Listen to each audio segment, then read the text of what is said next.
लेकिन भगवान श्री राम को 14 वर्ष का वनवास हुआ। क्यों हुआ? कहते कि 14 वर्ष का ही वनवास क्यों हुआ? 15 वर्ष का हो जाता, 13 वर्ष का हो जाता, लेकिन 14 वर्ष का ही वनवास क्यों हुआ?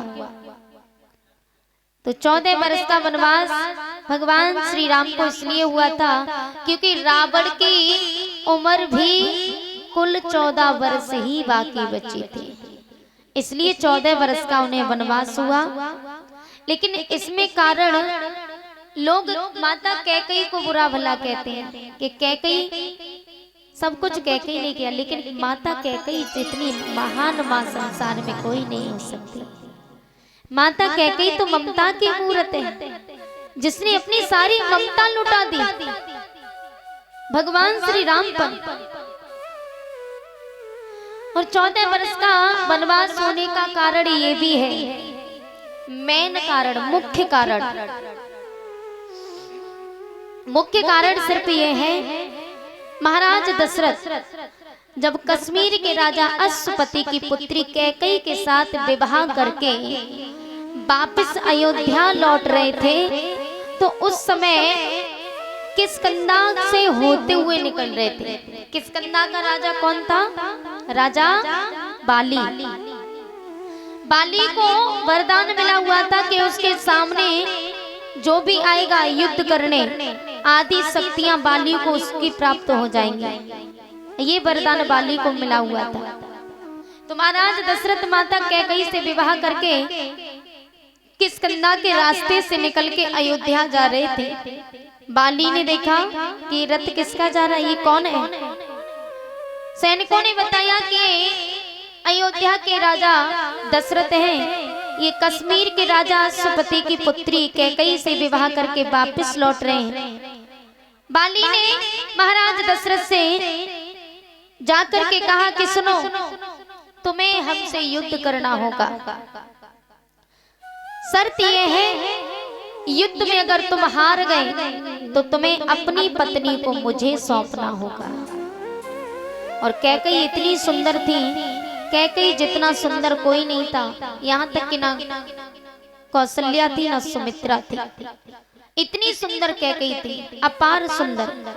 तो बाली ने कहा कि अगर तुम युद्ध में हार गए तो अपनी रानी कैकेयी को मुझे देना होगा, और यदि युद्ध मुझसे नहीं करना चाहते तो अपना मुकुट मुझे सौंपना होगा। कैकेयी बड़ी समझदार थी। मां कैकेयी ने महाराज दशरथ से कहा कि महाराज, ये बात आप अच्छी तरह से जानते हो कि बाली को वरदान मिला है, अगर आप बाली से युद्ध करोगे तो आपकी आधी शक्तियां बाली को मिल जाएंगी, आप युद्ध हार जाओगे और मैं बाली के हाथों में चली जाऊंगी। अभी अभी मेरा आपके साथ विवाह हुआ है, इसलिए महाराज एक काम करो, समझदारी की बात यही है कि अपना मुकुट आप बाली को सौंप दो। हमारे भी घर में कोई वीर योद्धा होगा तो इस मुकुट को जीत करके अवश्य ले जाएगा। महाराज दशरथ ने बड़ी समझदारी से काम लिया और अपना मुकुट उतार करके बाली को सौंप दिया। नकली मुकुट धारण करके अयोध्या वापस लौटे थे। महाराज दशरथ ने राजपाट संभाला, वो नकली मुकुट से संभाला था।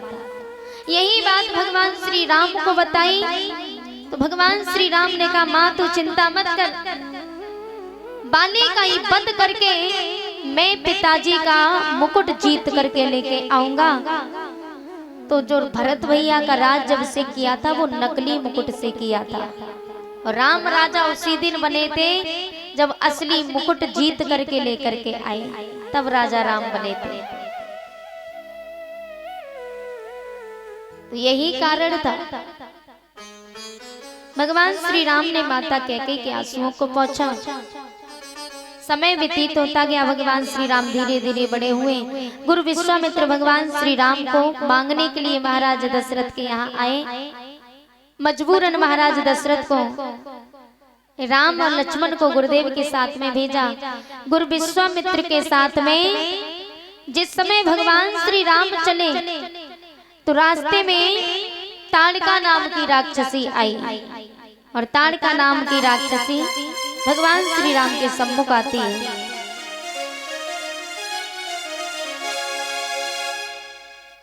भगवान श्री राम ने ताड़का नाम की राक्षसी को देखा।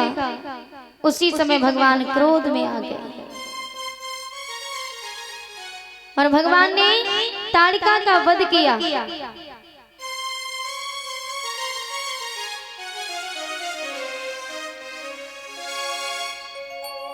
कि चले जात मुने दीन दिखाई, तुमने ताड़े का क्रोध कर हाई।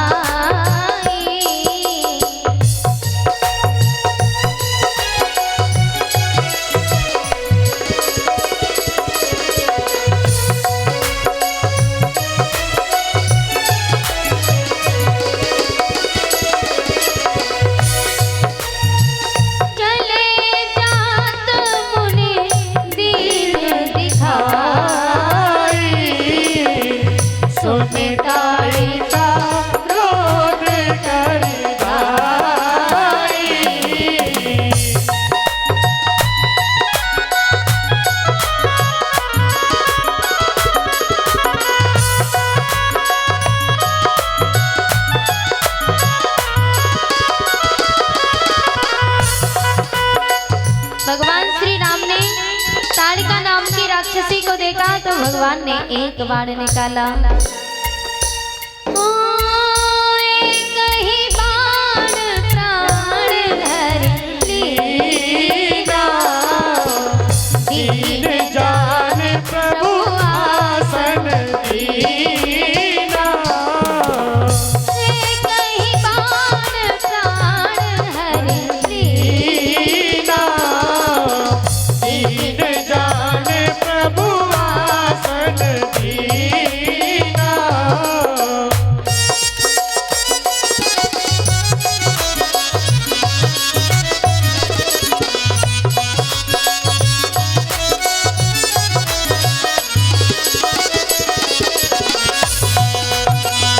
भगवान श्री राम ने ताड़का नाम की राक्षसी के एक बाण मारा, प्राण पखेरु निकल जाते हैं। बोलो सियावर रामचंद्र की।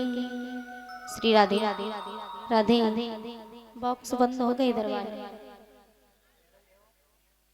जय राधे, जय जय श्री राधे। भगवान श्री राम ने ताड़का का वध किया और वध करने के बाद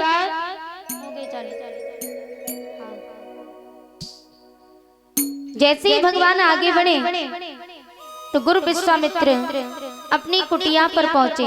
भगवान श्री राम ने कहा, गुरुदेव आप यज्ञ कीजिए, मैं देखता हूँ कि कौन सा राक्षस यहाँ आकर के शोर मचाता है। तो गुरुदेव यज्ञ करने लगे। यज्ञ में आहुति डाली, स्वाहा स्वाहा की आवाज आने लगी और स्वाहा स्वाहा की आवाज सुन करके स्वभाव और मारीच नाम के राक्षस आए, शोर मचाने लगे। तो भगवान ने क्या किया? भगवान ने बिना नोक का बाण जैसे ही निकाला और मारीच के दिया। ही बिन फर बाण राम ते ही मारा, बिन फर बाण राम ते ही मारा, बिन फर बाण राम ते ही मारा, बिन फर बाण राम ते ही मारा, बिन फर बाण राम ते ही मारा, बिन फर बाण राम ते ही मारा, बिन फर बाण राम ते ही मारा, बिन फर बाण राम ते ही मारा। सत्य जो जन गयो सागर पारा, सत्य जो जन गयो सागर पारा, सत्य जो जन गयो सागर पारा। भगवान श्री राम ने बिना नोक का बाण मारा। बिन फर बाण राम ते मारा, बिन फर माने बिना नोक का बाण। सत जो जन गयो सागर पार, बिना नोक का बाण भगवान श्री राम ने मारीच के मारा तो मारीच 100 कोस की दूरी पर समुद्र के पार लंका में जाकर के गिरा। स्वभाव का भी वध किया। धीरे धीरे समय व्यतीत होता गया। जिस समय गुरुदेव अपनी कुटिया पर रहते हैं, अब सभी भक्त शांति बना करके रखेंगे, ठीक है। तो गुरुदेव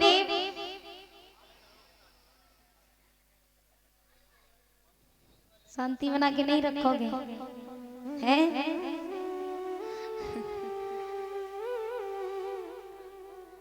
एक दिन की बात है, जनक भवन में जनक नंदिनी माता सीता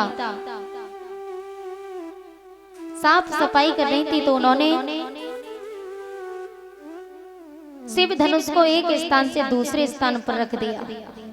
तो महाराज जनक ने देखा कि मेरी पुत्री ने ये धनुष एक स्थान से दूसरे स्थान पर रख दिया, तो चारों तरफ ऐलान कर दिया, पत्र लिखवा करके भेज दिए। चारों तरफ महाराज जनक ने पत्र लिखवा के भेजे, लेकिन अयोध्या नगरी में पत्र नहीं भेजा।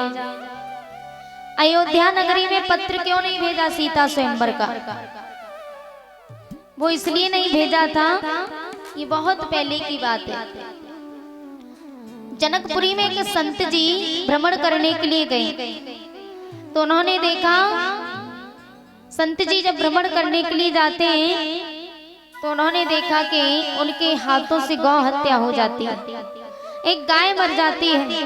महाराज जनक ने ये नजारा देखा तो महाराज जनक बड़े दुखी हुए। संत जी ने कहा, महाराज दुखी होने की कोई आवश्यकता नहीं है, आप चाहो तो ये गाय दोबारा जीवित हो सकती है। जनक महाराज ने कहा, मरी हुई गाय दोबारा जीवित कैसे हो सकती है? बोले, अयोध्या में महाराज दशरथ की पत्नी कौशल्या मैया आकर के यदि इस गाय के कान में फूंक मार दें तो ये गाय दोबारा से जीवित हो जाएगी। महाराज जनक ने पालकी सजा करके अयोध्या में भेजी। उस समय मैया कौशल्या अयोध्या में थी नहीं, वो अपने मायके गई थी। सिपाहियों ने आकर के दशरथ महाराज से कहा कि महाराज सारी घटना सुनाई कि जनकपुरी से हम आए हैं, वहां पर महाराज जनक के यहाँ एक गौ हत्या हो गई है, अगर आपकी कृपा हो जाए तो अपनी पत्नी को भेज दो, वो गाय माता के कान में फूंक मार दे तो वो जीवित हो जाएगी। महाराज दशरथ ने सोचा कि कौशल्या तो महलों में है नहीं, वो तो अपने मायके गई हुई है, और ये इतनी दूर से बड़ी आशा लेकर के आए हैं, मैं इनको मना भी नहीं कर सकता। तो उन्होंने क्या किया, उन्होंने चुपचाप मैया कौशल्या की दासी को भेज दिया, वस्त्र पहना के मैया कौशल्या के, और पालकी में बिठा करके दासी को भेजा। तो दासी जनकपुरी में गई, मरी हुई गाय के कान में दासी ने जैसे ही फूंक मारी तो वो गाय एकदम से जीवित हो जाती है। अब तो पूरी जनकपुरी में जय जयकार होने लगी, मैया कौशल्या की जय हो, मैया कौशल्या की जय हो। दासी ने कहा कि काम तो मैंने किया, और जय जयकार कौशल्या मैया की। बोले, महाराज क्षमा करें, लेकिन मैं कौशल्या मैया नहीं, मैं उनकी दासी हूँ। तो महाराज जनक के पैरों तलों से होश उड़ जाती है। दासी, एक दासी के अंदर इतनी शक्ति, मरी हुई गाय को जीवित कर दिया। महाराज जनक ने दूसरी बार इसी डर से पत्र लिख के नहीं भेजा कि पहले बुलावा भेजा था मैया कौशल्या के लिए, तो उनकी दासी आ गई, दासी के अंदर इतनी शक्ति है, और अब की बार पत्र भेजा तो मैया कौशल्या के पुत्रों के लिए, तो मैया कौशल्या के पुत्र की जगह दासी के पुत्र आ गए, तो मेरी पुत्री दासी के पुत्र के साथ ब्याही जाएगी। इसी डर से महाराज जनक ने अयोध्या में पत्र नहीं भेजा। लेकिन ये बात कैसे भी करके गुरु विश्वामित्र को पता चल जाती है, तो गुरु विश्वामित्र भगवान श्री राम लक्ष्मण को लेकर के चले। चलते चलते एक बेहड़ से वन में पहुंचे। उस वन में सुंदर सी पत्थर की शिला खड़ी हुई थी। पत्थर की शिला खड़ी देखकर भगवान श्री राम ने कहा कि प्रभु, ये पत्थर की शिला किसकी है? बोले, ये पत्थर की शिला गौतम ऋषि की पत्नी अहिल्या की है, यहाँ कैसे आई? तब गुरुदेव ने कहा कि इंद्र को घमंड था अपनी पत्नी पर कि मेरी पत्नी जितना सुंदर संसार में कोई नहीं है। इस बात का बहुत घमंड था इंद्र को। तो चंद्रमा ने इंद्र से कहा कि महाराज, आपको अपनी पत्नी पर घमंड है, लेकिन अगर आप हमारी मौसी को देखोगे ना तो आप देखते रह जाओगे, इतनी सुंदर है हमारी मौसी। इंद्र ने कहा, तुम्हारी मौसी? हाँ, गौतम ऋषि की पत्नी अहिल्या। अच्छा। इंद्र के मन में लालच आ गया। इंद्र ने कहा, तो एक बार अपनी मौसी से मिलाओ ना। चंद्रमा ने कहा, हम क्यों मिलाएं, हमें क्या मिलेगा? इंद्र ने कहा, हम तुम्हें आधा राज्यपाट दान कर देंगे। चंद्रमा के मन में भी लालच आ गया। चंद्रमा ने कहा, सुनो, हमारे जो मौसा जी है ना गौतम ऋषि, वो सुबह 4 बजे उनके यहाँ मुर्गा बोलता है, तभी वो गंगा स्नान करने जाते हैं, उनका रोज का नियम है। तो एक काम करना, मैं रात्रि के 12 बजे मुर्गा बनके आवाज लगाऊंगा और तुम गौतम ऋषि का रूप धारण करके अहिल्या के पास से चले जाना। बोले यही ठीक रहेगा। तो चंद्रमा मुर्गा बन जाता है, रात्रि के 12 बजे मुर्गा बन करके आवाज लगा देता है। गौतम ऋषि ने समझा कि सुबह के 4 बज गए, तो गौतम ऋषि गंगा स्नान करने चले और इधर इंद्र ने गौतम ऋषि का रूप धारण कर लिया, अहिल्या के पति का रूप धारण किया, अहिल्या के पास में चला गया। गौतम ऋषि गंगा स्नान करने के लिए गए तो गंगा मैया में प्रवेश किया। पानी की कलकल की आवाज सुनकर के गंगा मैया के नेत्र खुले। माँ गंगा ने कहा कि कौन है, इतनी रात्रि के समय मेरी नींद खराब कर दी। गौतम ऋषि ने कहा, माँ मैं गौतम, मैं तो रोज सुबह 4 बजे आता हूँ गंगा स्नान करने, पहचान नहीं पाया? आज भी सुबह आया हूँ, सुबह है अभी। गंगा मैया ने कहा, गंगा मैया समझ गई। एक क्षण में सारा रहस्य जान करके गौतम ऋषि से कहा, गौतम जा, तेरे घर छल हो रहा है। गौतम ऋषि ने ये बात सुनी। गंगा मैया ने कहा, अभी तो रात्रि का समय है, तेरे घर पे छल हो रहा है। गौतम ऋषि दौड़े दौड़े जाते तो उनके हाथ में भीगी हुई स्वापी थी, भीगा हुआ अंगोछा। स्वापी लेकर के गए। चंद्रमा ने देखा कि गौतम ऋषि आ रहे, तो मुर्गा जो बना हुआ था, तो चंद्रमा भागने लगा। और जैसे ही चंद्रमा भागने लगा तो गौतम ऋषि ने भागते समय चंद्रमा के भीगी हुई स्वापी, भीगा हुआ अंगोछा मारा, तो तब से चंद्रमा में दाग आ जाता है।